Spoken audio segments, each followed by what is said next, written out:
Drama पत्थर दिल बहुत ही अच्छा ड्रामा बन चुका। नेक्स्ट आने वाले एपिसोड में आप देखने जा रहे हैं कि हन्नान आखिरकार अपने मकसद में कामयाब हो चुका है। वो शिबा से निकाह कर चुका है। शिबा जो का बहुत ही ज्यादा खुश है क्योंकि वो तो हन्नान से मोहब्बत करती है। उसे लगता है कि हन्नान उससे मोहब्बत करता है, लेकिन हन्नान जैसा इंसान तो सिर्फ और सिर्फ दौलत से मोहब्बत करता है। दौलत के खातिर कुछ भी कर सकता है। शिबा से शादी सिर्फ और सिर्फ उसकी दौलत के लिए ही तो की है। आने वाले एपिसोड में आप देखने जा रहे हैं कि हन्नान जब बहुत ही ज्यादा परेशान होता है, शिबा कहती है कि क्या हुआ, तुम मुझे परेशान लग रहे हो। ये बात सुनकर एक बार फिर हन्नान कहता है कि अम्मी बहुत ही ज़्यादा परेशान हैं क्योंकि अब मेरे पास पैसे भी नहीं हैं, घर का किराया और राशन के लिए भी उनके पास इतने पैसे नहीं हैं। ये बात सुनकर शिबा कहती है कि इतनी सी बात के लिए तुम परेशान हो, तुम मेरा कार्ड ले लो और जितने पैसे चाहिए यहाँ से निकाल लो। ये बात सुनकर हन्नान बहुत ही ज़्यादा खुश हो जाता है। हन्नान को तो यही सब कुछ चाहिए क्योंकि शिबा से शादी तो उसने सिर्फ और सिर्फ दौलत की खातिर की है। आने वाले एपिसोड में आप देखने जा रहे हैं कि शिबा एक बार फिर हन्नान को कहती है कि जो कुछ मेरा है वो तुम्हारा ही तो है, क्योंकि तुम मेरे हो चुके हो। मैं तुमसे कितनी मोहब्बत करती हूँ। ये बात सुनकर हन्नान कहते हैं कि मैं भी तुमसे मोहब्बत करता हूँ। मैं तुमसे वादा करता हूँ कि मैं कभी भी तुम्हारे साथ धोखा नहीं करूँगा। हमारे बीच कभी भी किसी किस्म की कोई गलतफहमी नहीं होगी।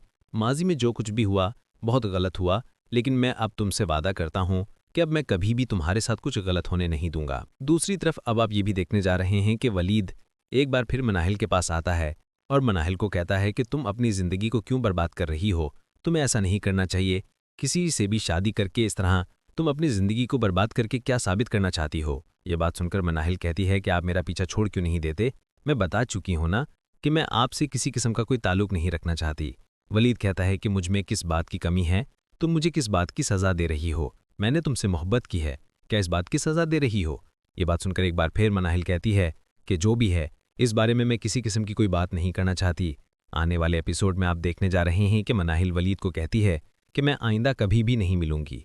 यहाँ मैं सिर्फ और सिर्फ आंटी के लिए आती थी, लेकिन अब आंटी से मिलने के लिए भी नहीं आऊँगी क्योंकि तुम मुझे बार बार परेशान करते हो।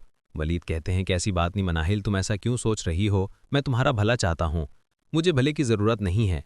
जैन ने जो कुछ मेरे साथ किया वो मैं कैसे भूल सकती हूँ। सबा को तुम डिवोर्स दे चुके हो। ये बात सुनकर वलीद कहता है कि सबा ने ये रिश्ता खुद ख़त्म किया है, मैंने ऐसा कुछ भी नहीं किया। सबा ने जो मेरे किरदार पर इल्ज़ाम लगाए, वलीद क्या तुम मिटा सकते हो। अगर मैंने तुमसे शादी की तो वो तमाम इल्ज़ामात सच हो जाएंगे। उन इल्ज़ामात की वजह से तुम क्या समझ रही हो कि इस तरह तुम अपनी ज़िंदगी और मेरी ज़िंदगी को बर्बाद कर दोगी। मनाहिल, मैं तुम्हें ऐसा कभी भी नहीं करने दूंगा, तुम्हें मेरी बात माननी पड़ेगी। ये सब कुछ आप आने वाले एपिसोड में देखने जा रहे हैं। दोस्तों, आपको क्या लगता है, क्या मनाहिल वलीद से शादी करेगी? कमेंट्स बॉक्स में अपनी राय का इजहार